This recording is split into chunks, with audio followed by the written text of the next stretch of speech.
नंदी ने इतना भयानक श्राप क्यों दिया? एक स्त्री को चलिए जानते हैं।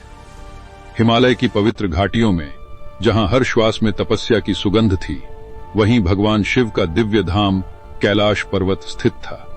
इसी कैलाश में शिव के परम भक्त और वाहन नंदी सदा भगवान की सेवा में तत्पर रहते थे।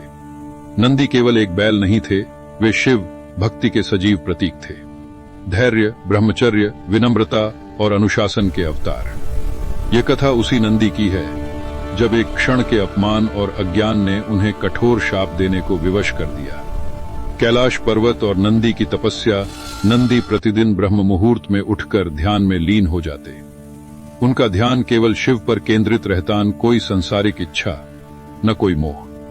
कैलाश पर आने वाले सभी ऋषि मुनि नंदी का सम्मान करते, क्योंकि वे जानते थे कि नंदी केवल शिव के वाहन नहीं, बल्कि उनके गणों के प्रमुख हैं। एक दिन भगवान शिव और माता पार्वती कैलाश से कुछ समय के लिए वन विहार को गए।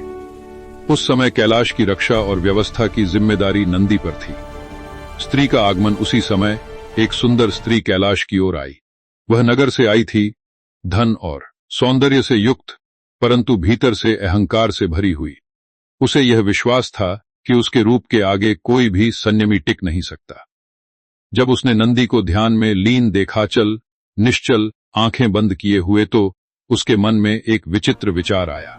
कैसा अजीब प्राणी है, इतना बलशाली होकर भी स्त्री सौंदर्य से अनजान।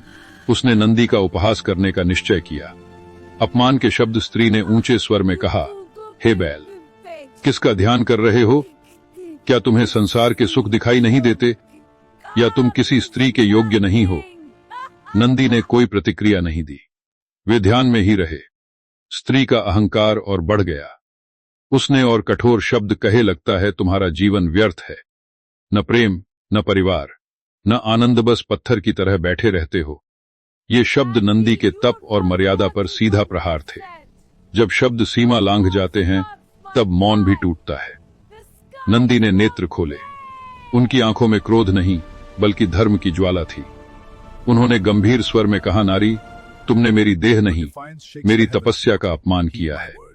यह अहंकार तुम्हें अंधा कर चुका है। स्त्री हंसी, तुम मुझे शाप दोगे, एक पशु होकर। यही वाक्य नंदी के धैर्य की अंतिम सीमा था।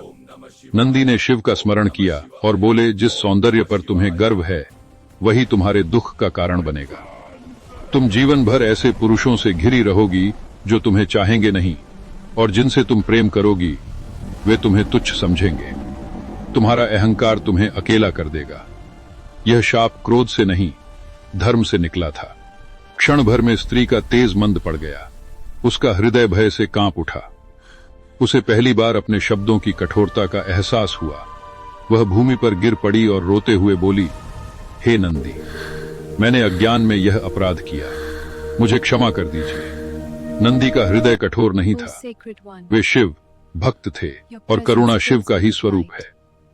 नंदी बोले, शाप पूर्णतः हटाया नहीं जा सकता, परंतु मैं इसे हल्का कर सकता हूं। उन्होंने कहा, यदि तुम जीवन भर विनम्रता, सेवा और संयम का पालन करोगी, तो तुम्हारा अहंकार धीरे धीरे नष्ट होगा और अंततः तुम्हें आत्मज्ञान प्राप्त होगा।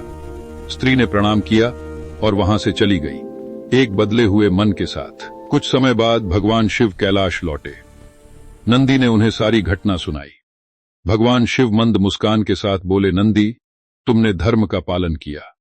अपमान सहना तप है, पर धर्म की रक्षा के लिए दिया गया शाप भी तपस्या ही है। माता पार्वती ने कहा, यह कथा नारी या पुरुष के विरुद्ध नहीं, अहंकार के विरुद्ध है।